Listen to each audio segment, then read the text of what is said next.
तेज बारिश होने लगी। उन पांचों में एक टीम लीडर था। उसको लगा इन चारों को जिंदगी का सबसे बड़ा सबक सिखाता हूं। उसने चारों से कहा, हाथ धोकर वापस आ जाओ, एक खेल खेलेंगे। वो चारों हाथ धोने चले गए और इस टीम लीडर ने वहीं टेबल पर चार चीजें सजा दी, एक चम्मच, एक खाली गिलास, एक नहाने वाला मग और एक बाल्टी। अब वो चारों हाथ धोकर वापस आए। टीम लीडर से पूछने लगे, हमें क्या करना होगा? तो टीम लीडर ने उस टेबल की तरह इशारा करते हुए कहा, जहां ये चारों चीजें रखी थी, कि अपनी पसंद की एक एक चीज उठाओ और बाहर बारिश में जाओ और बारिश का पानी उसमें भर के ले आओ। तो एक ने चम्मच उठाई, एक ने खाली ग्लास, एक ने नहाने वाला मग और लास्ट वाले ने बाल्टी। अब चारों अपना अपना ऑब्जेक्ट लेकर बारिश में चले गए और वहीं अपना ऑब्जेक्ट लेकर बारिश का पानी भरने का वेट करने लगे। सबसे पहले बारिश ने चम्मच को भर दिया और वो वापस आ गया। फिर बारिश ने उस खाली ग्लास को भर दिया और वो भी वापस आ गया। फिर बारिश ने उस नहाने वाले मग को भर दिया, जिसे तीसरा पकड़ के बारिश में खड़ा था, और वो भी भरे मग के साथ वापस लौट आया। सबसे आखिरी में जिसके पास बाल्टी थी वो आया। बारिश के पानी से बाल्टी अब ऊपर तक भर चुकी थी। उस टीम लीडर ने अब उन चारों को उनकी जिंदगी का सबसे बड़ा सबक दिया कि दो चीजें सिखाता हूं तुमको।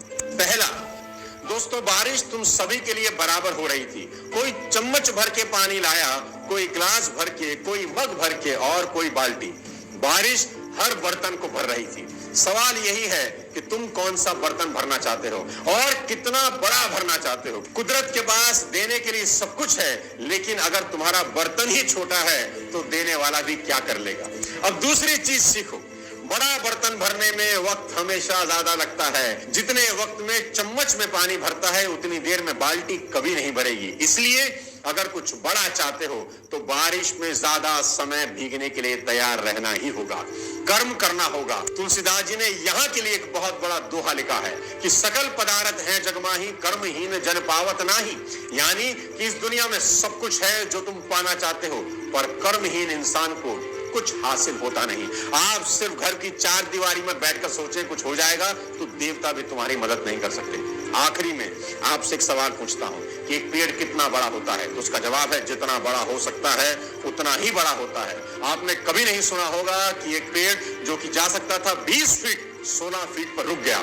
नहीं मेरे दोस्त, पेड़ बीच में नहीं रुका करते। दूसरा सवाल, पेड़ कितना गहरा हो सकता है? तो उसका जवाब है, जितना गहरा जा सकता है उतना गहरा चला जाता है, बीच में नहीं रुकता।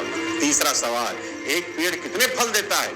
तो उसका जवाब है, जितने दे सकता है उतने ही देता है। कोई पेड़ अपनी क्षमता से कम फल कभी नहीं देता। चौथा सवाल सीधा आपसे, क्या आप जितना कर सकते थे उतना कर रहे हो? अगर जवाब है हाँ तो मेरी शुभकामनाएं, लेकिन अगर जवाब है ना तो उठो और मेहनत करो कि कुछ समय बाद खुद की पीठ थपथपाने का मन करे।